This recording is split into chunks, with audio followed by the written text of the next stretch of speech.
اسماعیل بن جعفر نے بیان کیا، ان سے ابو سہیل نے، ان سے ان کے والد مالک نے، اور ان سے طلحہ بن عبید اللہ رضی اللہ عنہ نے کہ ایک اعرابی پریشان حال بال بکھرے ہوئے رسول اللہ صلی اللہ علیہ وسلم کی خدمت میں حاضر ہوا۔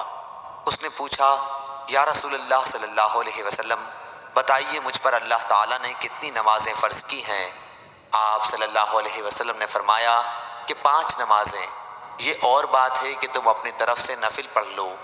پھر اس نے کہا، بتائیے اللہ تعالیٰ نے مجھ پر روزے کتنے فرض کیے ہیں؟ حضرت صلی اللہ علیہ وسلم نے فرمایا کہ رمضان کے مہینے کے، یہ اور بات ہے کہ تم خود اپنے طور پر کچھ نفلی روزے اور بھی رکھ لو۔ پھر اس نے پوچھا، اور بتائیے زکوٰۃ کس طرح مجھ پر اللہ تعالیٰ نے فرض کی ہے؟ آپ صلی اللہ علیہ وسلم نے اسے شرع اسلام کی باتیں بتا دیں۔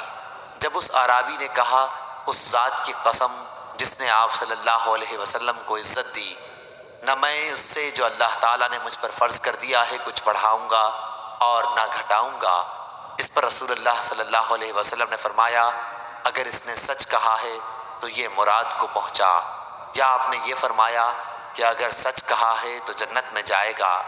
صحیح بخاری حدیث نمبر 1891۔